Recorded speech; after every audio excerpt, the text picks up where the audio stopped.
10 सिर वाली चुड़ैल। और उस ट्रेन को उठाकर वो खा जाती है। नहीं छोड़ूंगी, किसी को नहीं छोड़ूंगी, सबको मार दूंगी। आज तुम सबका खात्मा है। बहुत दिनों से भूखी प्यासी घूम रही थी। आखिरकार मुझे एक गांव मिल ही गया जहां मैं अपना पेट भरकर खाना खा सकती हूँ। चुड़ैल, मुझे छोड़ दो चुड़ैल। अरे अरे, मैंने तुम्हारा क्या बिगाड़ा है? तुम मुझे क्यों मारना चाहती हो? मुझे छोड़ दो चुड़ैल, छोड़ दो। नहीं छोड़ूंगी, मैं तेरा खून पी जाऊंगी। मैं सबको खा जाऊंगी। अरे बाप रे बाप, 10 सिर वाली चुड़ैल। अरे कहीं ये कोई रावण की दूसरी बहन तो नहीं है? हे भगवान, ये कैसा कहर मचा रखा है तूने। एक तो ये चुड़ैल है, ऊपर से इसकी 10 मुंडी है। नीलवाल गांव में अचानक से 10 सिर वाली चुड़ैल आसमान से उड़ती हुई टपक जाती है। किसी को समझ नहीं आता कि आखिर ये चुड़ैल कहां से आई है। वो चुड़ैल पूरे गांव में उधम मचा देती है। सभी लोग चुड़ैल से डरकर भाग रहे थे। तभी चुड़ैल एक औरत को पकड़कर अपने मुंह में निगल रही होती है। इतने में चुड़ैल के बाकी के मुंह उससे कहते हैं, क्योरी बहन, हम भी तो भूखी हैं। तू अकेले अकेले खा रही है, हमें भी तो खाने के लिए दे। अरे बहन, क्या हम तेरी सखी नहीं है जो तू हमें भूखा मार रही है? बहन, तूने तो कहा था कि आज पेट भरकर खाना खिलाएगी, लेकिन तू तो अपना ही भला सोच रही है। अरे तुम चिंता मत करो, आज हम गांव के सभी लोगों को मार के खा जाएंगे और मैं सबको बराबर बराबर भोजन दूंगी। चुड़ैल का आतंक गांव में फैल जाता है। वो एक एक करके गांव के सभी लोगों को उठा उठा कर अपने हर एक मुंह में निगल जाती है। तभी चुड़ैल के सभी मुंह उसे कहते हैं, बस बस, आज हमने पेट भर के खा लिया है। अब हमें वापस चलना चाहिए। कल भी तो हमें इन गांव वालों को खाना है। अब बाकी के गांव वालों को कल के लिए छोड़ देते हैं। अरे वाह मेरी बहनों, तुम तो बड़ी ही समझदार हो। चलो वापस चलते हैं। चुड़ैल हवा में उड़कर जंगलों के बीच अपनी एक गुफा में जाकर आराम करने लगती है। वहीं गांव के सभी लोग परेशान हो जाते हैं और आपस में बातचीत करने लगते हैं। हे भगवान, इस चुड़ैल ने तो गांव में आते ही आतंक मचा दिया। आखिर ये चुड़ैल आई कहां से है? चुड़ैल मेरे बच्चे को खाकर चली गई। अब मैं कैसे जीऊंगी? मेरे पास तो जीने का कोई सहारा ही नहीं बचा। मुखिया जी, कोई उपाय निकालो। तभी गांव में शहर से मुखिया का बेटा बालवीर आ जाता है और गांव में इतनी भीड़ देखकर कहता है, क्या हुआ आप सभी को? इतनी भीड़ लगाकर क्यों खड़े हो? अब तो का क्या बताएं बिटुआ, हमरे गांव में एक बहुत ही भयानक चुड़ैल आ गई है और वो बिना ही सोचे समझे गांव वालों को खाती जा रही है। ऐसे तो हम गांव के सभी लोग मर जाएंगे और हमारा गांव खंडर हो जाएगा। अरे क्या पिताजी, आप कैसी बातें कर रहे हो? ये चुड़ैल वगैरह कुछ नहीं होती। बेटा, तू शहर से आया है इसलिए तू ये सब कह रहा है। हमने खुद 10 सिर वाली चुड़ैल को देखा है। वो हमारे गांव के लोगों को खाती जा रही है। बालवीर को कुछ समझ नहीं आता और वो अपने पिता और गांव वालों की बातों को नजरअंदाज कर देता है। वहीं अगले दिन 10 सिर वाली चुड़ैल दोबारा से गांव में आ जाती है और पूरे गांव में भूचाल मचा देती है।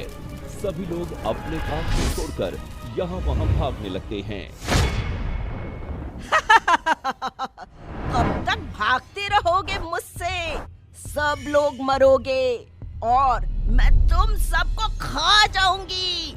कोई भी नहीं बचेगा इस गांव में। सब हमारे पेट में जाएंगे।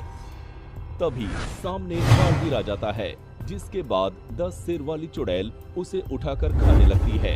लेकिन तभी बालवीर डरते हुए चुड़ैल से कहता है, अरे चुड़ैल, मुझे छोड़ दे। मैंने तेरा क्या बिगाड़ा है? तू मुझे क्यों खाना चाहती है? मुझे खाकर तेरा क्या फायदा होगा? तुझे खाकर मेरा पेट भर जाएगा, इसलिए मैं तुझे खाना चाहती हूँ। इससे ज्यादा और क्या फायदा होगा मुझे? अरे अरे, तू मुझे क्यों खाना चाहती हो?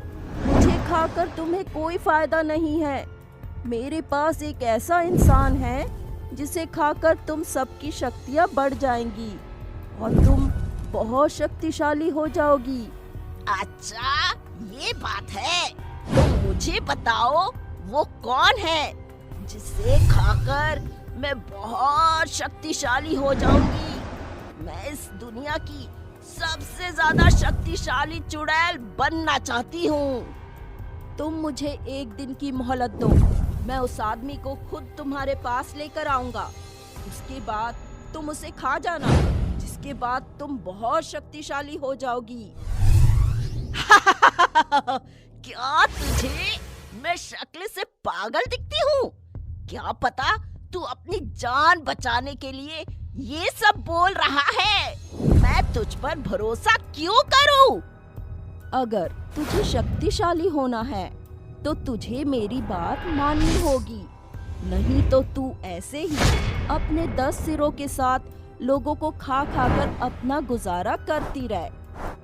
अरे, मैं तो बस यही चाहता था कि तेरी शक्तियाँ बढ़ जाए और तू सबसे ज्यादा शक्तिशाली हो जाए। लेकिन जब तुझे अपनी शक्तियाँ ही नहीं बढ़ानी तो मैं क्या करूँ? ठीक है, तू मुझे खा जा, यही ठीक होगा।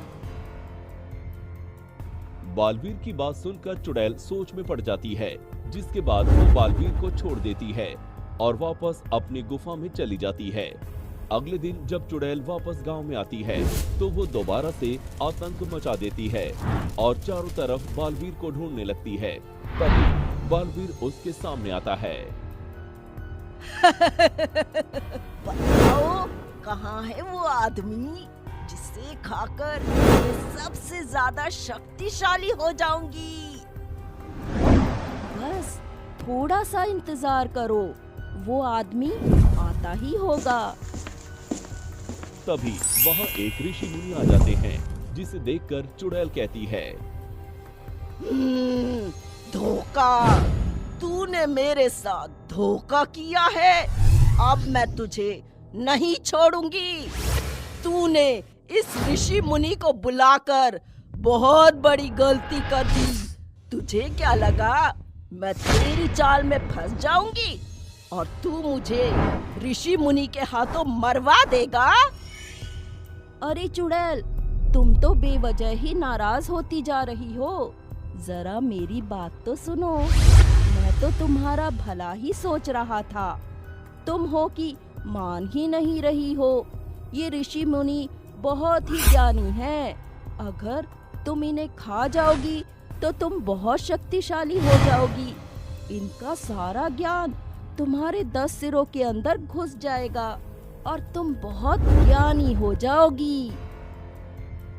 हाँ, ये बिल्कुल सही कह रहा है। तुम मुझे खा सकती हो, उसके बाद तुम बहुत शक्तिशाली हो जाओगी, जिसके बाद दुनिया की कोई भी ताकत तुम्हें नहीं रोकेगी। चुड़ैल उन दोनों की बात में आ जाती है और ऋषि मुनि को उठाकर मारने लगती है।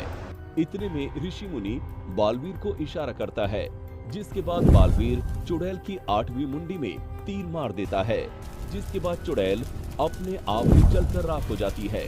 तभी बालवीर ऋषि मुनि से कहता है, धन्य हो आपका महर्षि जी। अगर आज आप हमारी मदद नहीं करते तो पता नहीं क्या होता। आपने बिल्कुल सही कहा था। चुड़ैल की एक मुंडी उसकी असली मुंडी होती है, जिससे उसे मारा जा सकता है, जो केवल आप ही पहचान सकते थे।